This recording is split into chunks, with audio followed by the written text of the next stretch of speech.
Сәлем достар, менің арнама қош келдіңіздер. Біз бүгін блин және де оның майлылығы 2/5 болу керек. Және де бізге керек ол 250 грамм қант, және де сода мен тұз араласқан. Және де сода мен тұз керек.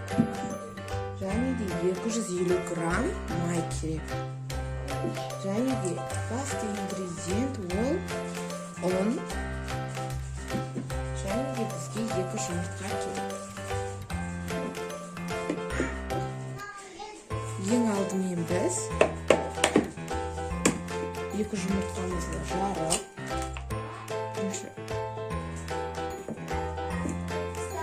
бірінші 2 жұмыртқаны жарып алуымыз керек.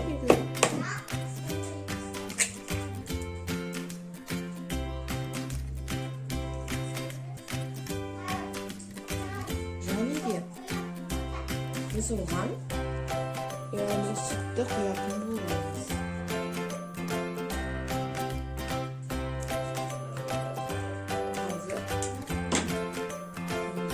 Сүтті құйып жатырмыз.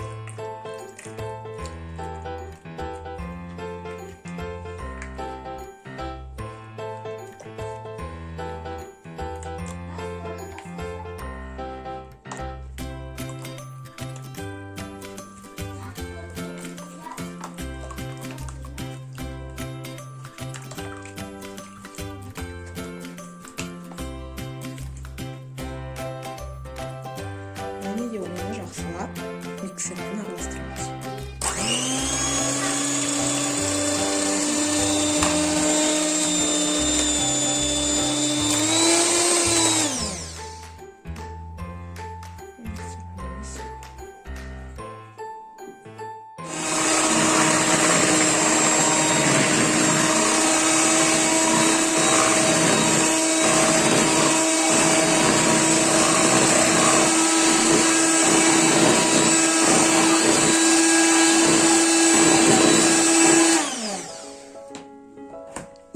Осыдан кейін біз оған қантымызды қосып аламыз.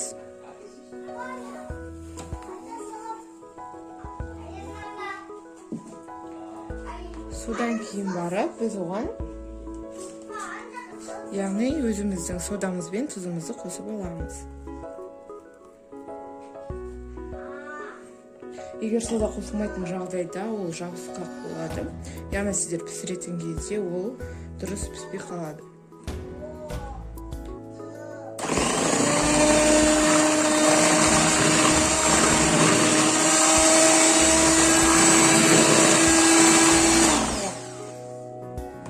Сосын келесі ингредиент ол бізде май. Сұйық майда обязательно осында 250 граммда болу керек.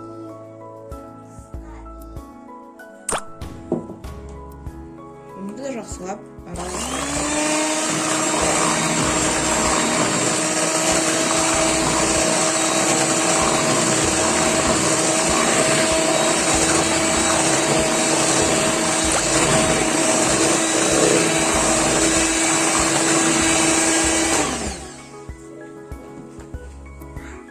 және ең басты ингредиент ол бізде ұн. Ұнды жайлеп қосамыз. Миксер қатты араластырғандықтан бұның көпіршіктер шығып жатыр. Егер сіздер блинчикпен істейтін болсаңыздар, бұндай қатты көпіршік шықпайды.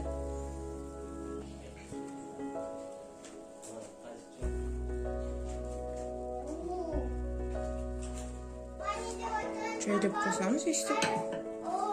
Мен оның барлығын қоспаймын. Өйткені бұл көп болып кетуі мүмкін.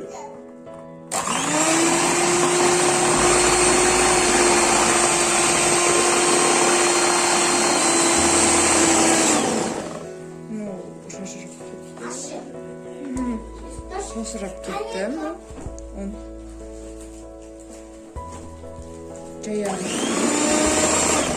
Ой. Онда да шашырап кетіп жатыр. Миксермен істемейтін болып шештім, өйткені ол көп шашыратып жібереді екен. Блинчикпен ақ істей беремін. Блинчикті жақсы араластырады.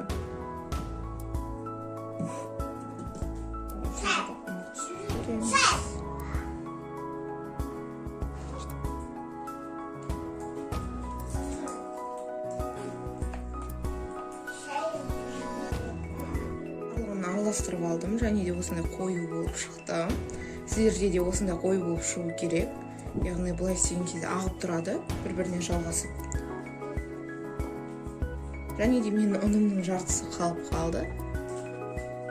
Енді осыны біз пісіретін боламыз. Мінекей, кішкене өстіп көп қылып аламыз. Мен уже қыздырып алдым. Енді өстіп құямыз және де айландырамыз.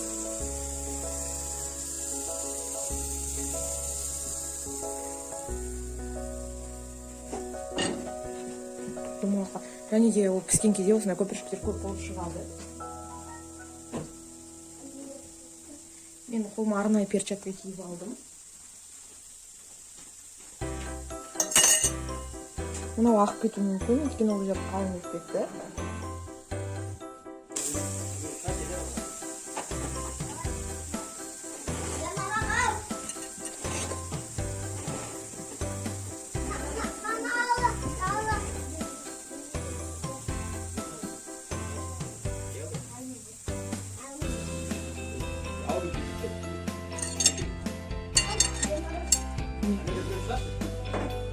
Тағы да келісіп көрсетейін.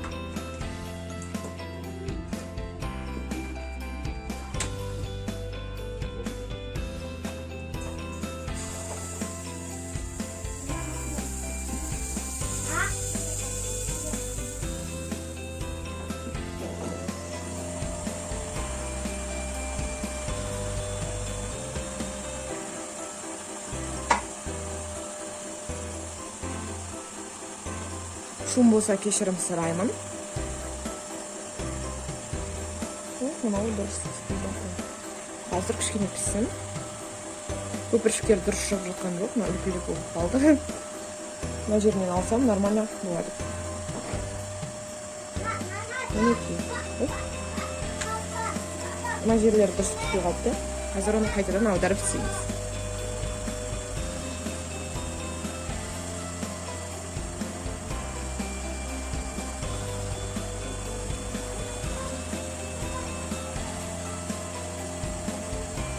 Өте күшті болды, мінекей осындай болып шығады.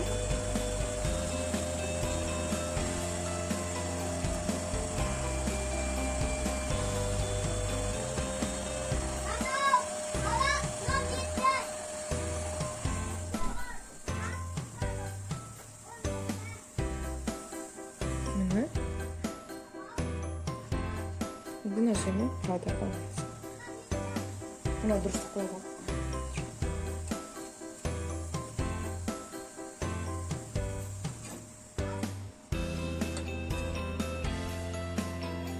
Тағы алып істейміз.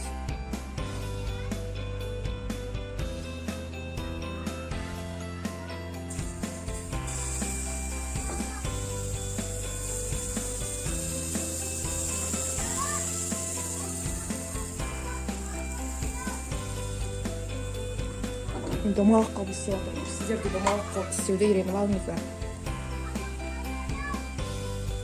Екеуі пісті уже. Мынау дұрыс болмай қалды, ал мынау әдемі болды.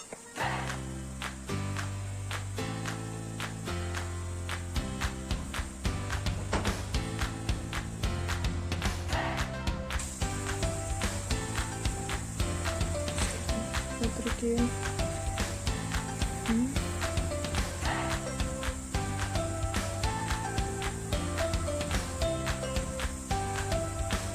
Осындай перчатка кисеңіздер қолданғысы келмейді.